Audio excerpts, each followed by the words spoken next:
Well, I hope you have enjoyed some stimulating conversation over lunch. Please carry on with eating as we move on into the next part of our program today. I will be introducing to you Joel Spoonheim, the Director of Operations and Health Promotion Team from HealthPartners Unity Point Health. Many of us know from bitter experience how easy it is to make a New Year's resolution and how hard it is to sustain them. Fortunately, data science and machine learning are enabling a personalized approach which is effective in motivating people to make long-lasting behavioral changes. Joel will talk about some of the exciting approaches being used to help members keep moving towards healthier choices. Please join me in welcoming Joel.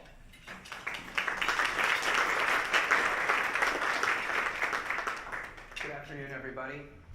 I want to say how much I loved getting to come back to Des Moines this morning and yesterday, because over the years, this downtown has transformed, as many of you know. This morning, my walk included walking by the amazingly well-restored historic buildings and the brilliant contemporary architecture that's being woven together to create the dynamic environment. And that reflects a lot of what I want to talk about today, which is how do you weave stuff together to create something that people want to do, like either fishing on the bridge this morning and yesterday afternoon, or walking around and enjoying restaurants. Now, I hate to be the person that speaks during a meal, but I'm going to ask you all to indulge me for 1 second and put down the forks and push back your chairs. I'm not making you do jumping jacks, but I do want to actually have you participate in something very quickly. What I'm going to do is I'm going to point to certain parts of the room, and when I point to you, I'm going to ask you to stand up and stay standing until I ask you to sit down, okay? Because I want to share with you a little bit of what my team experiences every day when we wake up and look at the world that we serve. So I'm going to start with this table right here and ask you all to stand up, and half of that back corner table to stand up, please. So just a couple, there you go. So this is about 7% of the population of this room, and that is the population when we look at our claims trends that has hypertension. So then I'm going to ask the rest of that table and this table to stand up, and this is about another 6% of the population that would be diagnosed with diabetes. Then I'm going to grab this table and this table, have the rest of you stand up, and this table right here in front. And these are the folks who are at risk for diabetes, about another 28%. And then well, this is a little bit overstated, but so then including this group, it's folks who are at risk for heart disease. So this is 50% or so of the population currently diagnosed with one of two conditions, heart disease or diabetes, or at risk for it. Okay, all of you can sit down. Now, grabbing the back table there, and this table here, and this table here, this is about 31% of the population. These are folks who will have a claim this year for a neck or back or musculoskeletal issue. Now I need everybody down there to stand up, please, and everybody else to stand up, please, because this 31%, you're going to see them in pain or hear them complain about it. All right, everybody can sit down. One more thing here, then we'll be done. Starting at the far end there, I need these first 4 tables to stand up. And that back table. This is 40% of the room. This is 40% that when we have people complete a health assessment, they acknowledge that they're dealing with an emotional health issue. It could be depression, could be anxiety, could be a far more complex disease, could be profound levels of stress. But every single person in this group is needing some support. Now the truth is, if this table will sit down, and this table will sit down, and that last table will sit down, that represents the folks who will actually, oh, and you guys too, that's the group that are actually going to get care. We've talked a number of times today about the incredible stigma around mental health today, but only a few folks actually seek care, but all of these folks likely would have benefited from it. And the other unfortunate reality is, at that table are a few folks who didn't seek care until it was in an emergency room setting, when they could have been supported by seeing an outpatient provider much earlier, or using online supports to build up some resiliency skills. So anyway, you guys can sit down. Now, I've zeroed in, frankly, on only 4 conditions right now. But literally, it covers the entire room, and not just because I designed it that way, but when we look at populations, almost everybody deals with something like that. And our goal is recognizing that we all hit bumps in life, some small ones like a cold, or big ones like some of these complex diseases, our goal is to help people navigate life to avoid or at least get through those bumps. What I want to share with you today is our population health model as we think about how do we layer supports to help people navigate around or through these bumps. Now the horizontal bottom of this graph is time. And this is basically just showing as you go along things change. And the vertical line is cost, which is a really good equivalency for complexity of illness. Now this is just showing one bump. Some of these would be very short, small, condensed. Some are big like this. And so you see the person starts out healthy, then things get worse, and then we want to get them back to health like it was. The unfortunate truth is that some folks, they don't get to go all the way back down. They begin a new norm, which is where that arrow is going out to your right. And some folks begin a different norm, which is that the complexity has just begun, and it's even going to get harder. So our goal through integration is to layer the supports that people need at all these stages. That starts with a really well-optimized health plan that gets people access to the care they need, but it also includes resources like an EAP or prevention and lifestyle tools. You know, you can always benefit from working on your diet, whether you're managing a complex disease or you're just trying to stay healthy. So those are those base supports. Then you've got folks who are managing a complex disease and need disease management or behavioral health support, and that's in that middle ground there. And then for those folks who are at the top of the peak, where it's really complex, they're dealing with lots of providers and complications, that's where we want to have case management. We're helping them navigate the care delivery system and their benefits to make it as stressless, as simple as possible during a time of great stress. How do we simplify it for folks? So this is our framework. And another way of saying this is we want to be a trusted guide because healthcare is complex and we're trying to simplify it. So thinking of trusted guides, the truth of my life is that I live about 20 miles from my office and I get to deal with rush hour traffic every day. And my trusted guide every day is Google Maps because depending on the way the traffic is flowing and where the accidents are or where the snow has fallen, I take a different route. Now the really amazing thing though is in the afternoon when my wife and I are texting back and forth saying, well, hey, who's hitting the grocery store for whatever we forgot? And it's usually me, and then my issue is, well, which grocery store detours me the least? Because I can put in, I need to go to a grocery store, and it tells me the one on my route home that will cause the shortest detour time. It's an amazing thing, you guys. I get home as fast as possible, I have the milk or whatever, and it's personalized to me. I mean, it's super relevant. It's where do I want to start, where do I want to get to, what stops do I want to make on the way. And when I was visiting my sister in Chicago a few weeks ago, I walked out of a restaurant on my way to a museum, and I used Google Maps to decide how do I want to get there. Do I want to walk, take the bus, take a train, take an Uber? Depended on my preference of my experience, and that was dependent on time and other variables. It's a trusted guide. Our goal is to be a trusted guide for people in this journey of health. So one of the other examples I'd give you about trusted guide is was we've been doing personalization. One of the things that we do in our work is we have a real-time pharmacy navigator. And so I have kids, young kids, who get sick, believe it or not, and that means they need prescriptions. And one of the things I love is that when the doctor says to me, okay, where do you want me to send this prescription? I can use personalized support through our app to find out the cheapest place with my health plan to get that prescription near me. That's awesome. And HealthPartners has been doing personalization for a long time. In fact, when we started, back as Andrea spoke about 60 plus years ago, it was telephonic. People would call, they'd ask for support, we'd give it to them. When the internet came along, we built a website, same thing. But our goal is to move from a very transactional, people seek a piece of information, we give it to them, they go away. We're looking to move beyond transaction to relational support, like some of the stories that you've heard today. And part of that means knowing people. Knowing who they are, what their interests are, what their needs are. Being like Google Maps, helping get people where they're going. So personalization takes a lot of shapes, and one of the things that we have been working on is looking at each individual and their needs. So at the top here, you see a guy named Brad. Brad, his heart's not in great shape, so heart health is his opportunity. His personal priorities are keeping his costs down.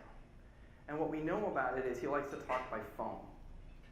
Contrast it to Steve on the bottom, who we know he's been putting on weight over the years and could benefit from losing some pounds. His biggest concern is convenience, time. And what we know is about him is he likes to communicate by getting on the internet and researching the heck out of everything. He's a consumer of information. And then last year we got Christy right there in the middle. Now what we know about Christy as a health plan is she is great about getting her annual physical, always. But you know what? She doesn't have a primary care physician, which is what we're flagging here. And the reason a primary care physician matters to us as a health plan is people who have one have fewer emergency events and hospitalizations and have fewer surgeries. Great, so we need to connect her to one. And what we know about her is she actually likes reading paper mail. She consumes her information through paper. So what we did with Christy to advance our personalized outreach to her to help activate her so that she would be taking charge of her own health is we put her into an algorithm, because that's what everybody wants in life, is to be part of an algorithm. She didn't know this, but we have this thing called the doctor matching algorithm, which is where we take a member and match them with a doctor. But we don't just say, here's who's close to you. We say, based on your plan design, based on a whole bunch of things we know about you from our preferences, in terms of do you prefer male or female doctor, what languages do you speak or need to have spoken, all this data, we then are able to match people. And then, because Christy likes things in the mail, we sent her a letter. And this letter, it's a little blurry, but basically it outlines a whole bunch of doctors near her that meet her preferences. So we did this for an employer with 4,000 employees, and here's what was amazing. After we ran this campaign, 20% of the folks, for the first time, set up a primary care physician. 30% of them did it in the recommended network that was going to be best for cost and quality. And we saved that employer an estimated $130,000 over 2 years, just by one personalized, well-executed, simple campaign that was relevant to each person. This is one of many examples of how we're doing personalization. And what we did this last year is took this and a whole bunch of other things and rolled it into a vastly enhanced digital experience that's trying to help people, again, navigate through or around the bumps in life. Now, Christy, like a lot of employers, is investing in well-being. And for employers that do a comprehensive program, and I think this is in the news a lot, so I just want to say a comprehensive program that's got leaders involved, creates healthy environments, and makes it relevant to individuals, they get a great return on investment. So this employer has her do a health assessment, and Christy just on her own acknowledges, you know what? I, like most people, don't eat fruits and veggies. Okay, but she's also put on a little extra weight, and her stress is kind of high. But she isn't a smoker, that's why it's green. Her sleep is really good, and she is getting quite a bit of activity during the day. So this is what she told us. But you know, being an integrated care delivery system and health plan and health solutions company, we know more than that. We know that she has diabetes and that she's not managing it well. She's not taking her prescriptions regularly. We also know that she's showing up in the emergency room a bunch of times for things that could have been dealt with in urgent care, in a primary care environment, or even online. So one of the things we want to do is when you're making this investment in supporting an employee, how do we bring all that together in a very simple way? Well, when people log into their well-being experience, right now, in a lot of places, everybody within the company sees the same thing. Our experience is now personalized. What that means is the activities that she's being rewarded on to earn an incentive focus on that fruits and veggies, as you can see in the top mark, and a stress tracker, a program to help her manage her stress. We also are able to promote on the right side to talk to your nurse, to help you manage diabetes. We're also able to remind her of really super convenient from your couch at home online care for a whole bunch of things that she's been showing up wasting half a day in an ER because it takes that long. She could do it from her couch and then go pick it up in the drive-thru at the pharmacy. This very simple experience is built on a ton of innovations and pilots that we've been rolling out over the last decade that come together in a way that seems very intuitive and obvious, but it's really about helping Christy and each of us be activated. Because when we talk about activated, that means a person has moved from just like doing what they're told to proactively waking up knowing, hey, I got to get some things done to maintain my health today. Whether that's going for a walk, or eating the right thing, or going to bed earlier, to calling their doctor or their nurse and getting some help. We want to make it simple. And what's amazing is, and I'm realizing I need a new screenshot, is the top of this view connects you into all your health plan benefits, all your coverage insights, all your other assets. It's a one-stop shop. So you go one place and you get everything you need to help manage your costs, your care, your well-being. This has been really a fun project for us to work on because what we really sought out to do was make it simple. And we did that because people like me, whether they joined HealthPartners 20 years ago or like me 5 years ago, intentionally went to HealthPartners to be at a place that really supported innovation. As a nonprofit, we're rewarded on the quality of work we do more than anything else as employees. And that means we're motivated to figure out better ways to do things all the time. That's a really different motivating factor as a place to go to work. And so 26,000 people are waking up every day with that kind of motivator to do good work and to think about how to do it better. And so when we set out to reimagine what that digital experience could be that supports people in well-being and in health, or health and well-being, we said, let's do this. Let's do this in a way that helps people avoid those bumps or manage through more easily so they get to live more of their best days every day. And that's what we did. So thank you, and if there are any questions, I'm happy to take some, but we are really excited about what we've been able to put out there and hope that you are as well. Thanks.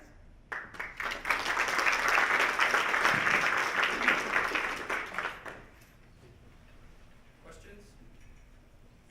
Outstanding. I'll eat my lunch. Thank you, Joel. So now we've reached the day's final presentation. The presentation will be shared by the president of HealthPartners Institute and our esteemed chief scientist, Nico Brach. Mention Nico to public health experts at Stanford or Harvard, and their eyes will light up and a smile will appear on their faces. The same will happen at King's College London and quite possibly in Beijing too. When it comes to population health and health promotion, he's known nationally and internationally for his progressive and impactful work to improve lives.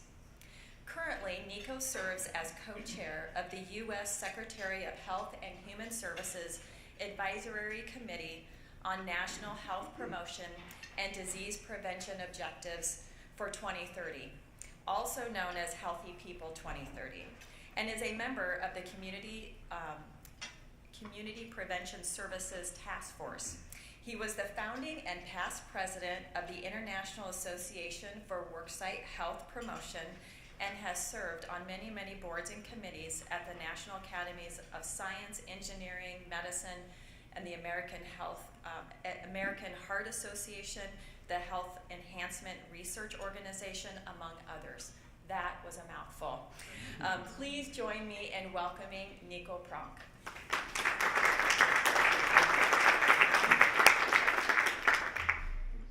All right. Well, good afternoon. My job to be the closing speaker for this morning. I thought really enjoyed today already. It's nice to be back in Iowa, Des Moines. I used to come out here much more often, particularly visiting Vermeer. It was nice to see Glenda today. For a variety of reasons. One of them being that when I show up at Vermeer, I can actually speak Dutch and people know what I say, which is kind of fun. It doesn't happen a lot, but a lot of Dutch people in Iowa. So it's nice to be with you today. I'm going to be talking about healthy company, healthy people, healthy company, healthy community, and sort of how these topics relate to each other. This is a purchaser symposium, so lots of employers in the room. And if there's one thing that employers know about, it's taking stock, right?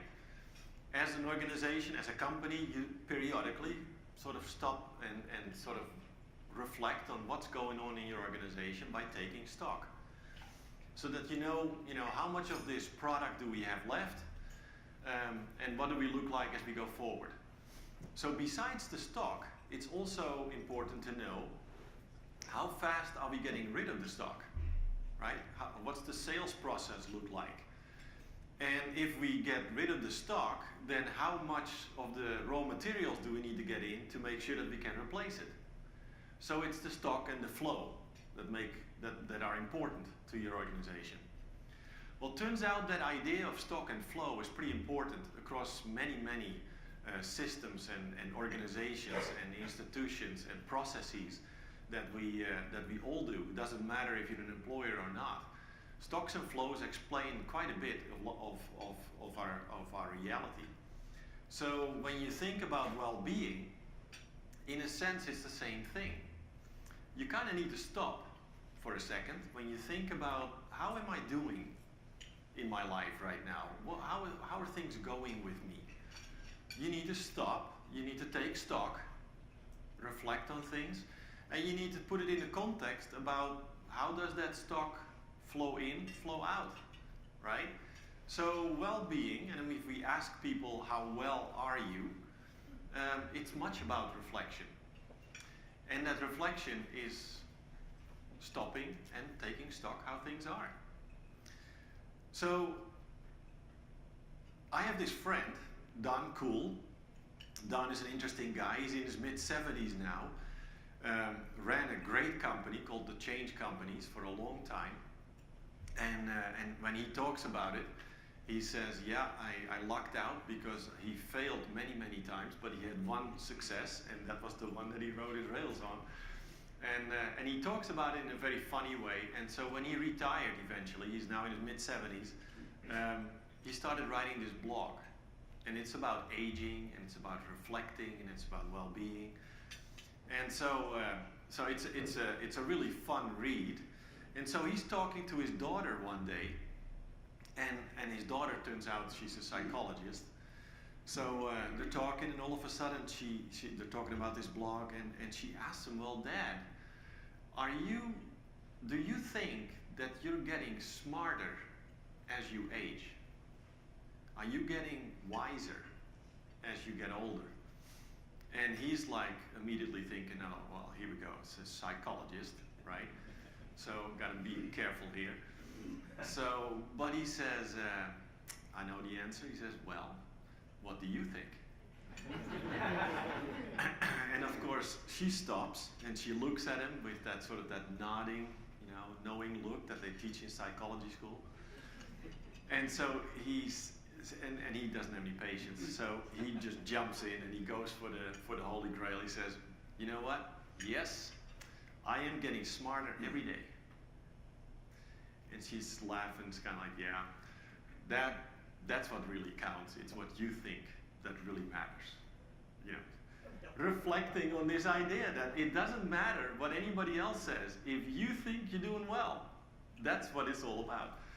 So anyway, I'm telling you this story because when it comes to reflection, when it comes to well-being, you do need to take time out to sort of sit back and reflect on what's going on. So when we ask this question about well-being, and we think about health and well-being as a sort of two friends that like to travel together, physical, mental health, but well-being is broader, it's more than that. You do need to reflect on that by understanding what it is that you're reflecting on. So how do you define health and well-being? Turns out there is not a lot of agreement on that. Lots of organizations have come up with definitions of health. They've come up with definitions of well-being. The World Health Organization is probably the most visible one that defines health a certain way, and they use well-being in that definition. But many organizations come up with a definition that fits their product.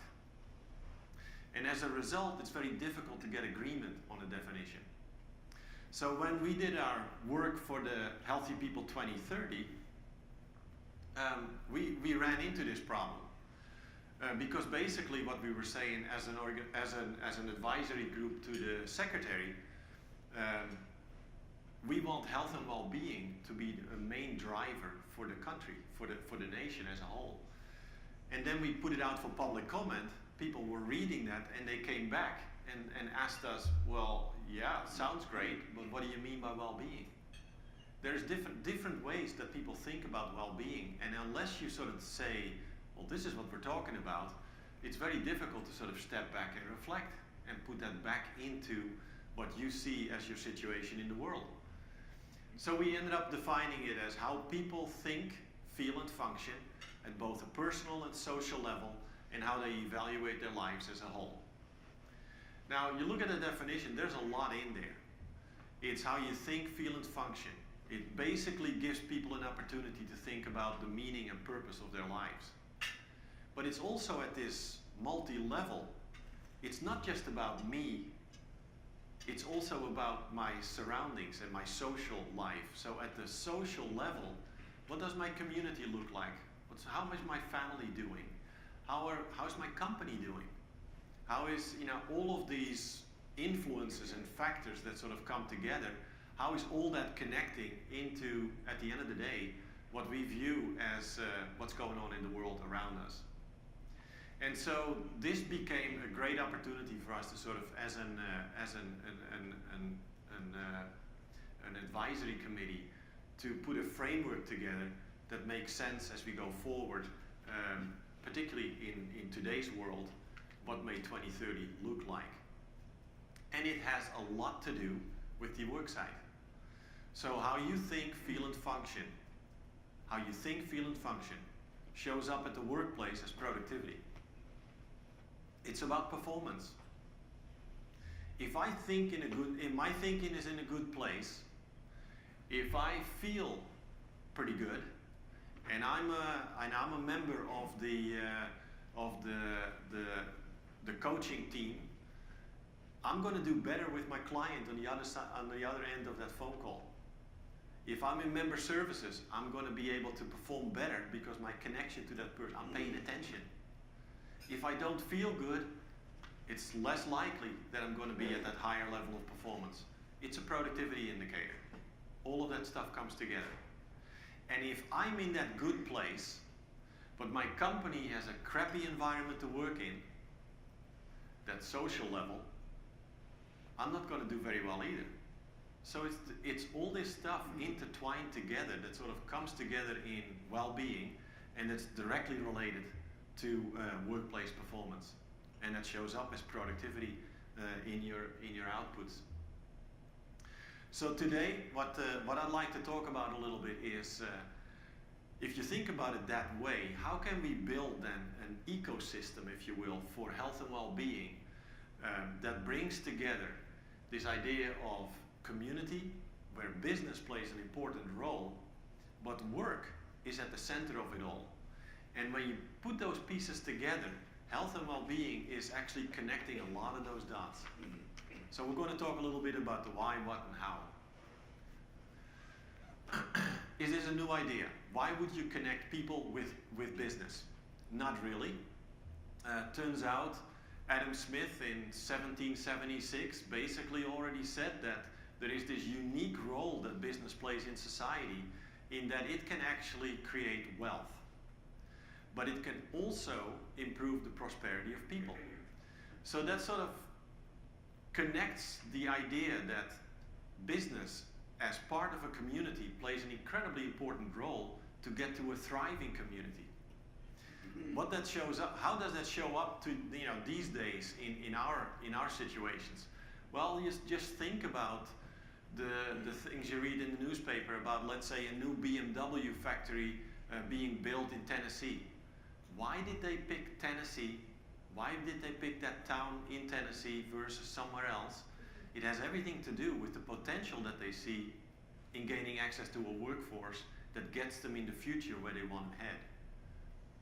It's setting yourself up as a community to be a community of interest, a community that is doing well, that looks good to potential investments into the future. So the improvement and prosperity of people is sort of key to all of this, because if you don't have that, you also miss out on creating a market for your product.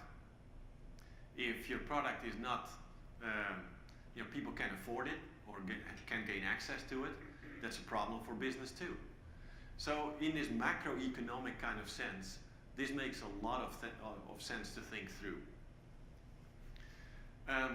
In addition, your company and your community are absolutely connected, right? So the people in your company show up every day and they walk into the doors not leaving behind their family life, they're not leaving behind their community lives.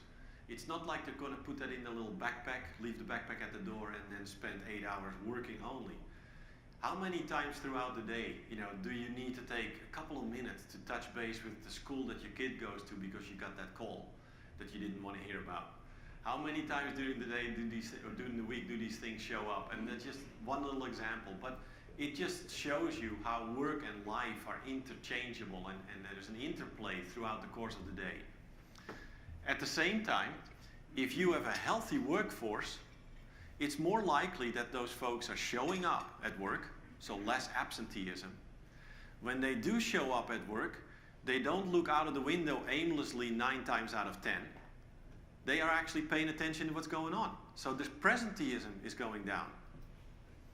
And then, of course, if you as a company have that kind of a workforce, your productivity is going to be higher. And I think these are ideas that have been well documented by now that make a lot of sense to the reasons why these things are connected. So as an ecosystem, you can kind of think about this kind of a picture. First of all, this picture connects health to well-being, but it's not the only piece. So, for example, safety. How safe do people feel in the communities that they live in? Their prosperity level. Can people actually take care of their families and their livelihoods because of that? Social justice. The idea that people engage in democracy and how engaged they are in their community all has to do with that reflection of how do I think, feel, and function at a personal and a social level, and how are things as a whole in my life going? So this sort of creates sort of a high-level picture of all these forces that sort of interact and in very dynamic ways around this notion of well-being. Now, that said, you can't sit here and say, well, as business and industry, as employers, we're going to take care of that. It doesn't work that way. There is not a single agent or even a sector in our society that can be responsible for well-being by itself. You have to do it together.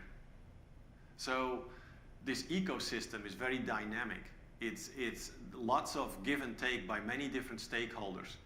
And so when you think about how this all comes together, we need to make sure that we have investments in key elements of our society, of our community.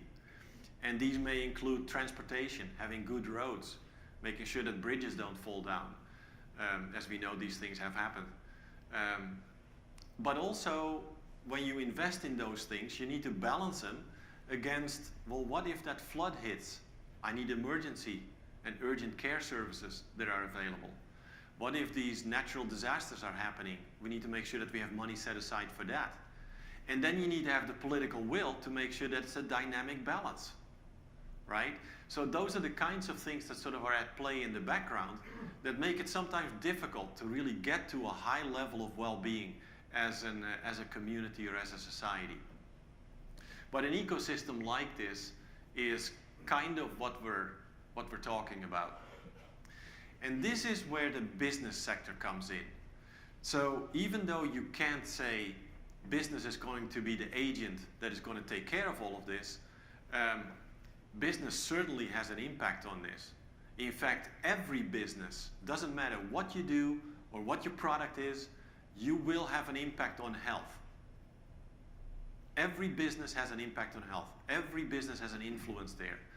And it's partly because there are different relationships here. So for example, as a business, you have an impact on your employees. How do you take care of your employees and of the workforce itself? Secondly, how do you take care of the community? So the locales where you have your business located, are you engaged in how that community is actually doing? And you have a voice there. You have a very powerful voice as an employer.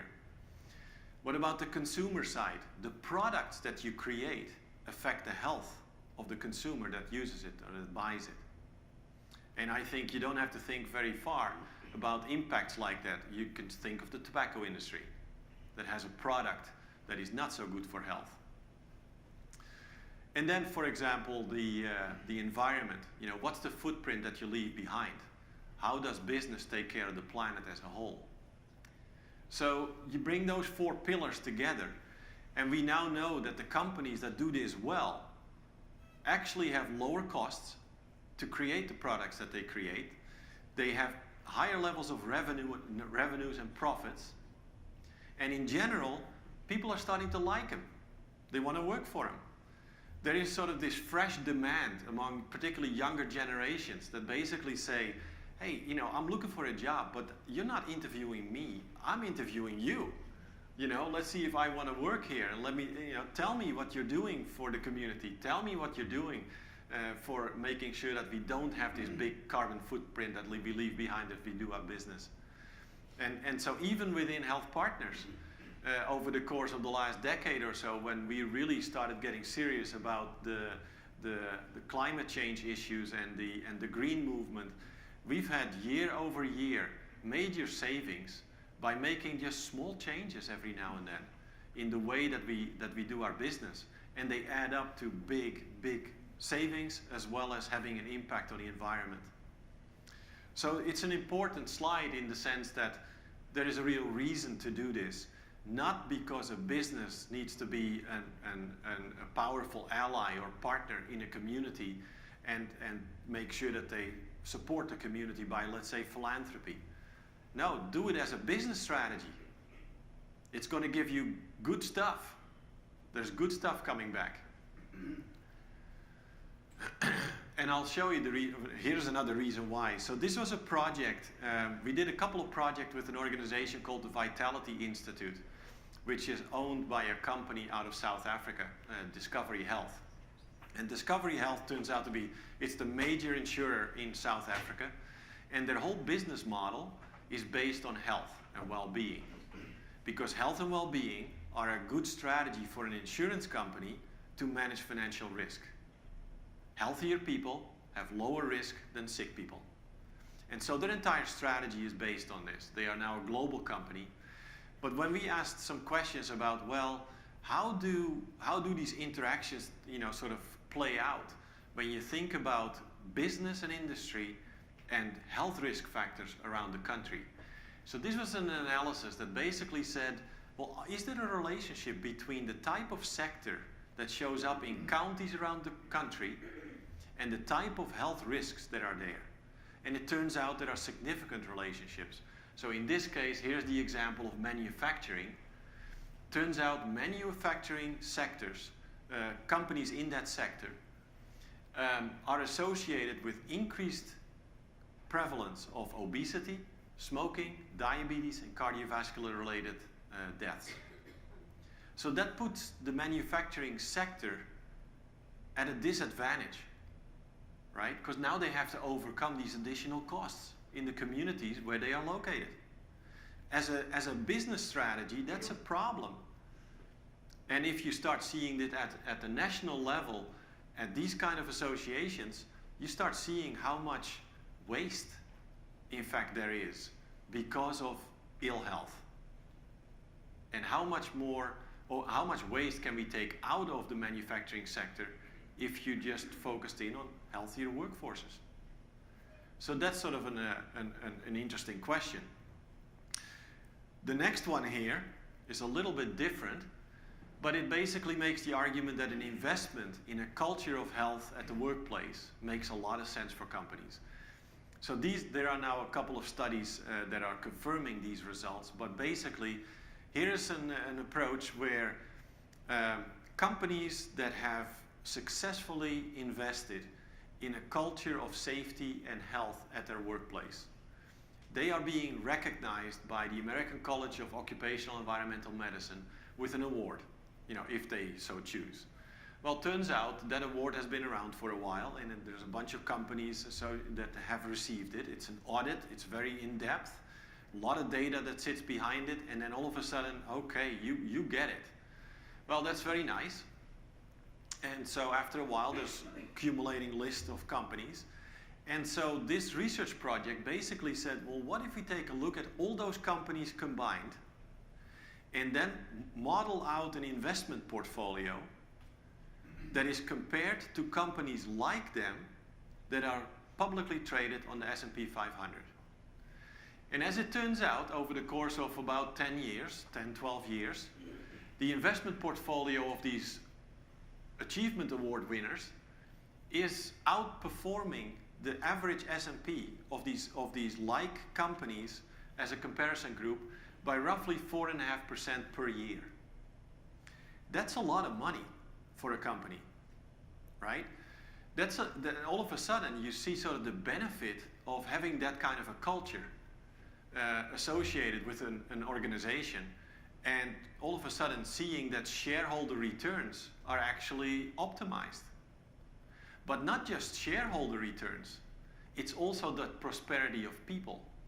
It's not just creating wealth, it's also prosperity of people in general. So, very powerful data. This was a study that was published in 2013.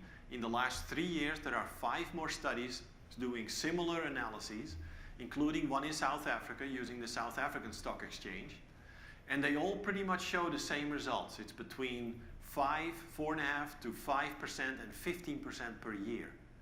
And that's a lot of shareholder return right there. So from a company perspective, this is probably the best outcome, if you will, when you think about a for-profit context. And let me just make another point here.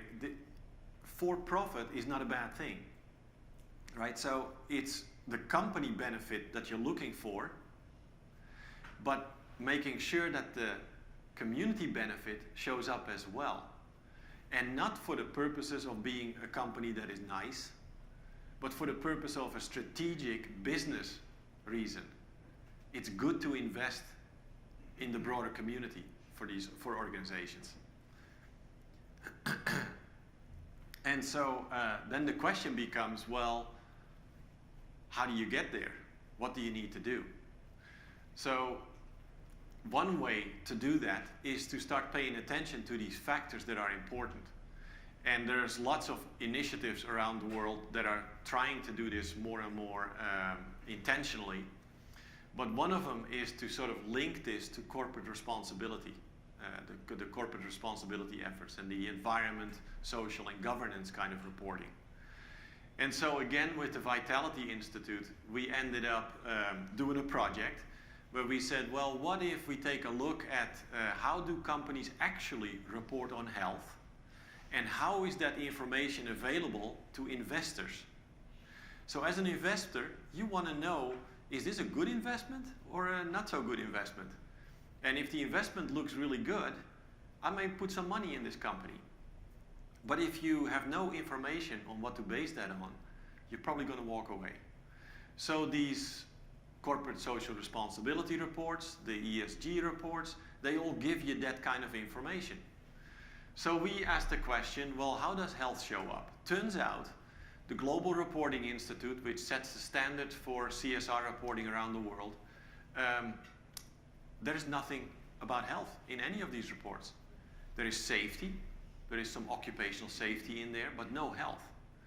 So with the Vitality Institute, we HealthPartners teamed up, a couple of other organizations in there as well, and we created actually a measure, a tool that organizations could use to measure their health and link it immediately into the existing standards for CSR, right? So basically, we're not telling a company now, you need to create something different than what you used to do, but rather just ask these 10 questions and put them right in, and they fit right in.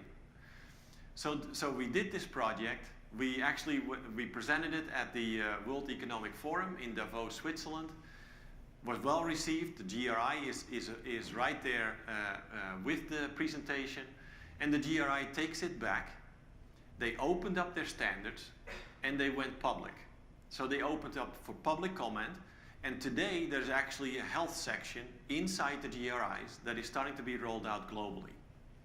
So now all of a sudden, these reporting cycles are also going to give investors and others, anybody, information access to what does your workforce actually look like, and now you can line up health and well-being with the human capital part of the business, and you can put it side by side with the other capitals, the natural capital, your financial capital, your social capital, and all those other capitals that are needed to run the business. So this is sort of a game changer. So then we said, okay, all that stuff about these business investments showing up at the S&P 500, how does that actually then relate to these corporate social responsibility efforts and ESG efforts related to sustainability? Because if you want, as a company, to optimize your shareholder returns, you need to be sustained over a longer period of time. You need to be there, right? If you go out of business, it's a non-issue anymore. So it turns out, Robert Eccles is a professor at Harvard. He basically reported on this analysis where he matched 180 companies and then looked at these companies over the course of more than a decade. And the companies that had these approaches in place where they adopted and adapted their processes, their organizational processes, to be in line with this ESG reporting or the corporate social responsibility approach, he found that actually those companies have much more community engagement practices. They also outperform their counterparts on the S&P 500, and they did this both in terms of the stock market as well as the accounting performance. So this is again a huge, driver, if you will, to sort of put those pieces together and say it isn't just about how quickly you can get to a quarterly earning report that maximizes shareholder return in the short term. It's about the long view. How long can you stay in business at this high level of performance? That's what optimizes the shareholder returns. And so it turns out that's where health and well-being start to show up as a crucial driver in this whole story. So in other words, it shouldn't just be an afterthought. It shouldn't be only looked at as an investment or a cost. It actually should be part of a strategic business imperative. Health and well-being is a strategic business imperative. And these are actually two principles that the Global Reporting Initiative is putting forward, so that leaders of successful business actually embrace health as a strategic priority. And then you integrate it across all of your organization. And secondly, you need to measure it and you need to report it. Be proud of it in a sense. Tell people about it. And again, it goes back to that earlier comment about there is sort of this fresh demand of the younger generations to see this happen. And they're making decisions on where they want to go for their careers based on the company's behavior in these spaces. So then you're sitting there saying, yeah, that sounds great, but we measure so many things, right? And every company does. And then when it comes to health and well-being, we already measure a lot. We do health assessments, we have engagement surveys, we have claims and data reports. I mean, we've heard it all this morning, right? All sorts of ways to bring data and information into the company. Pharmacy, workers' comp, all that stuff. So what else do you need to do? So we asked that question of our own organization. So we kind of looked internal. And we said, and in fact, Andrea was alluding to this morning when she opened up with remarks. We basically said, well, if our mission is to improve health and well-being in partnership with our patients, our members, and our community, then how do we report to our board of directors, which at the end of the day is our boss, really as a co-op? How do we tell our board we're making progress to achieve our mission? if it's improvement of health and well-being. It's not just health and well-being, it's improving it. So we said, well, we'd actually, like any other company, we measure a ton of stuff. And many of these measures are very disease specific. So we know how many diabetes patients we have. We know how well they're doing as a proportion. We know this, that, and the other thing about them. But would you pick any of those measures to reflect health and well-being at the level of 1.8 million people? You can't, right? I mean, you can't say because our average HbA1c value for diabetes care is at 7.2, that's why we're doing good in health and well-being. Because as we said earlier, health and well-being is much broader than that. So what is our approach to measurement there? Well, we looked at, well, what other measures are available? So you look at, for example, population health measures. County health rankings. Anybody familiar with county health rankings in the room? County health rankings is this approach that basically measures the health of each county across the country. It comes out of the University of Wisconsin. So very broad measures. But they're actually too broad because they don't apply to us, right? So we need something in between. And where we landed was this idea of, can we summarize health and well-being in a way that is reflecting these different parts and components? So it's reflecting health. Health is physical and mental health. But it's also reflecting this notion of well-being, which is much broader. And it needs to be comparable so that we can actually measure across multiple populations or categorize the population in different ways where that makes sense. So when we did this, where we landed was, well, we can measure current health. So where are we at today in terms of physical and mental health for all the people that we serve? So what we ended up doing was we took a look at the global burden of disease work. And basically what that is a whole bunch of researchers went out across the globe. And they asked people in different countries, what is worse, a hangnail or having diabetes? And people across the world said, well, diabetes. Then they said, well, what do you think is worse, a broken leg or an amputation? And everybody said, well, pretty much an amputation. You know, and they asked tons of questions like that. And they asked it of people around literally the entire world. And what they found is that it doesn't really matter who you ask. Pretty much across the board, people agree. When you ask them these comparative questions, they can identify what's worse. So they know that the burden of all of those issues, pretty much right on. People know what is worse. So the global burden of disease study, which is a huge study that continues around the world, gives you coefficients about how bad a condition is compared to something better.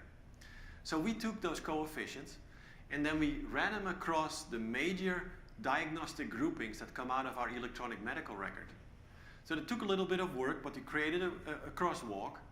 And so now we can literally say for everybody who's in our electronic medical record, we can create a coefficient that reflects their burden at the individual level. And then if you compare that burden to when people die, you can create what is called the disability adjusted life year, which otherwise wouldn't make any sense, but it gives us a way to standardize. And that becomes our current health indicator. Comes all of out of our claims record and the EMR. Then we said, well, that's okay, then we know where we're at, but if we want to improve, we can't just be where we're at, we have to improve going forward. So how is our population set up to improve their health into the future? Well, that's all related to what you do, which is behavior. So we ask people through a survey a couple of questions about how active are you, how much alcohol do you drink, do you smoke, do you sleep enough, do you eat 5 fruits and vegetables, are you grateful for the things that you have in your life, gratitude, and are you adhering to clinical preventive services? So do you go in every now and then to make sure that you don't have cancer or what have you? And that's what we call sustainability of the health that you have going into the future. And then finally, if you want to get to well-being, you need to ask people to stop and reflect, take stock, right? So turns out we asked them a whole bunch of questions related to their finance, related to their social life, related to their intellectual well-being. And then we said, okay, how do all of those, and it was actually the questions that showed up at that Be Well wheel that you saw earlier this morning. And then we did an analysis that said, if we were to ask one question, which question would predict all of those indicators best? And it turns out, you just ask people, how satisfied are you with your life as a whole? And people will tell you, on a scale of 0 to 10, I'm doing pretty good right now. And if you think about, for example, the diabetes patient that is blind and has a foot amputation, a physician may rate that person as being in a poor well-being state. But you ask that person, they may say, I'm a 9. Absolutely a 9. This is, I'm doing really well. Because given the situation that you're in, it's all dependent on who you are, right? So we go out and ask our members, what's your life satisfaction? We ask 5,000 people every year, a random sample, and then we roll that up. So we end up with 3 indicators of our health and well-being across the organization. And what do we find? So we've got about 3 years of data now. We continue to sort of look at this data and analyze it to understand what it means and where it can go. And eventually this measure will be in the public domain. So we will make it available just like our total cost of care metric for everybody. But we're doing the validation work, we're doing the baseline work, which is the baseline work.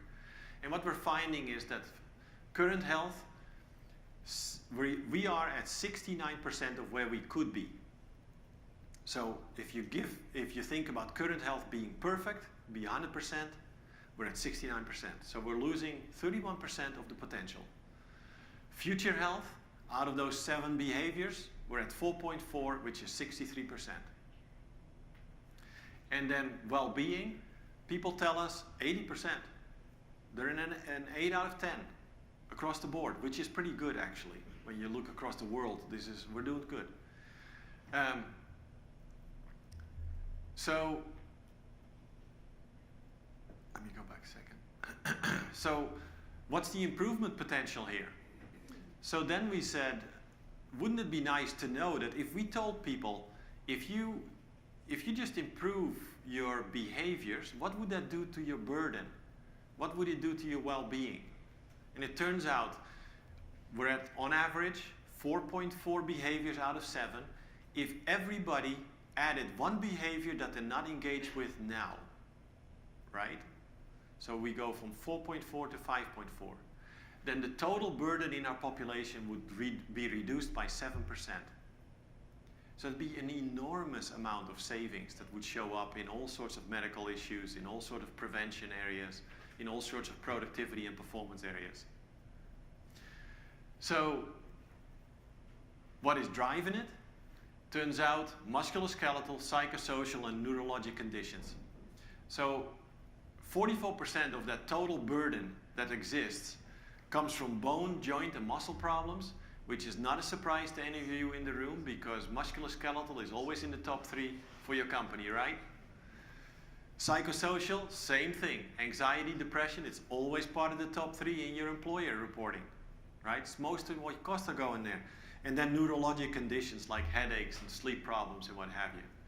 Those are the conditions that are driving most of the burden. In fact, 44% of that total burden is related to that. So what that means at a strategic level, we're starting to use this as an organization in a different way, this information. And then finally on well-being, turns out 43% of our members indicate a 9 or a 10 on that rating scale. So they are really at the top of doing well. They are thriving. But we also have people on the bottom, 13%, who are suffering. So that's the group that really does need to be linked up with resources, and not just resources to take care of disease, but things like poverty or income problems, financial issues, educational challenges, you know, you name it. Because actually when you look at it by insurance type, Medicare and commercial are doing pretty good.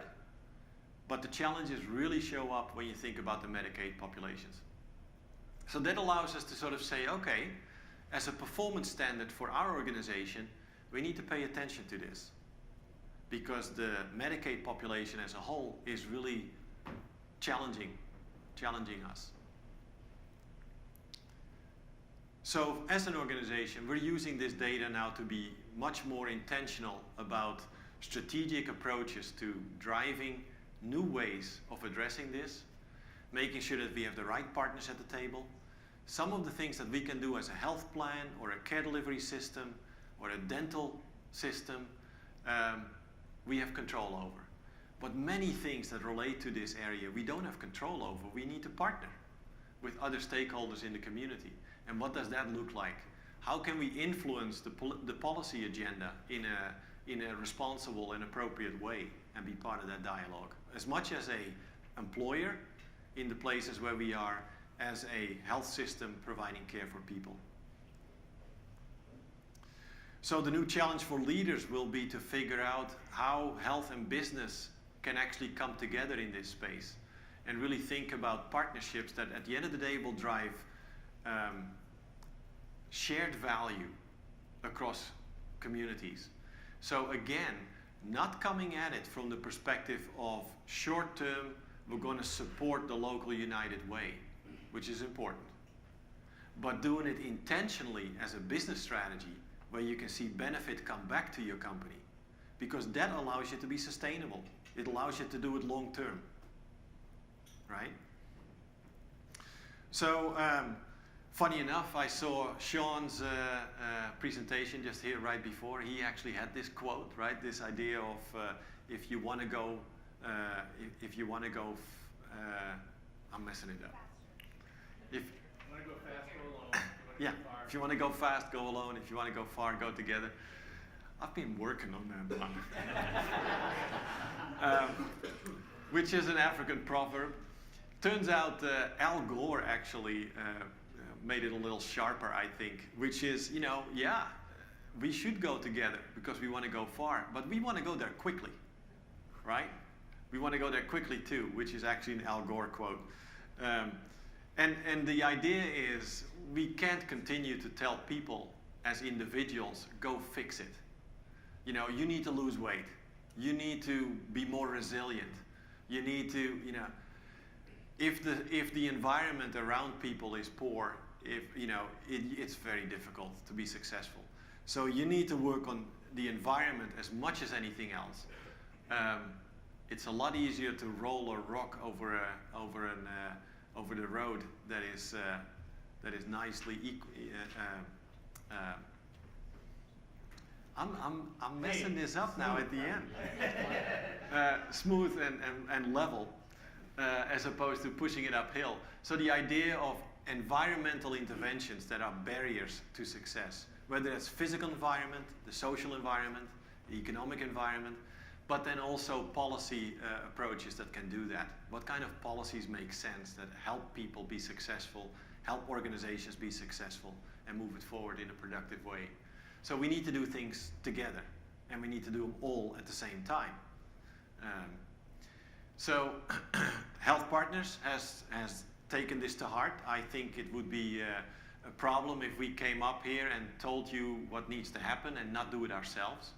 So we have been active in these 4 pillars, how we work with community and the employee, the environment, and the consumer side. And we continue to invest in that effort.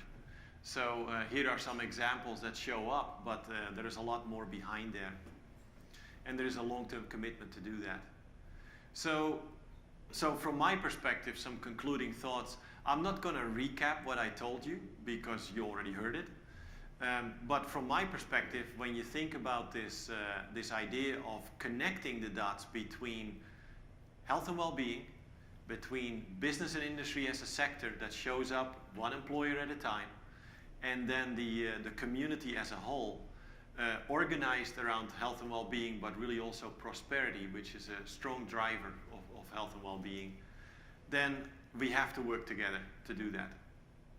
We can't do it alone as any entity. So the idea of we all do better when we all do better is tried and true in my mind. And so that's the quote I figured would be a good one to end on.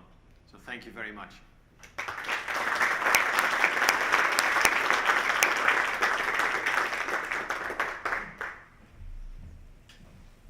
Thank you, Nico. You've given us so much to think about.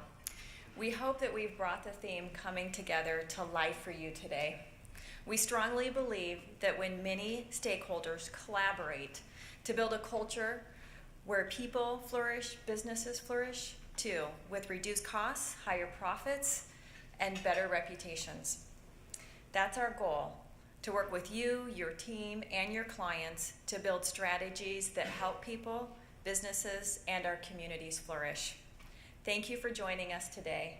As Cheryl said at the beginning, we provided a day filled with good, thought-provoking conversations and useful information you can take back with you. As always, thank you for your partnership with us and your trust in HealthPartners Unity Point Health. One last thing, soon you'll receive an email from us with a follow-up survey about your experience with us today. Please complete that survey and send it back. We take a close look at each and every response, and we will use what we learn to plan for future sessions. We look forward to seeing you soon. This is not intended to be a one-off, but rather the start of a long and fruitful collaboration. Thank you, and enjoy the rest of your afternoon.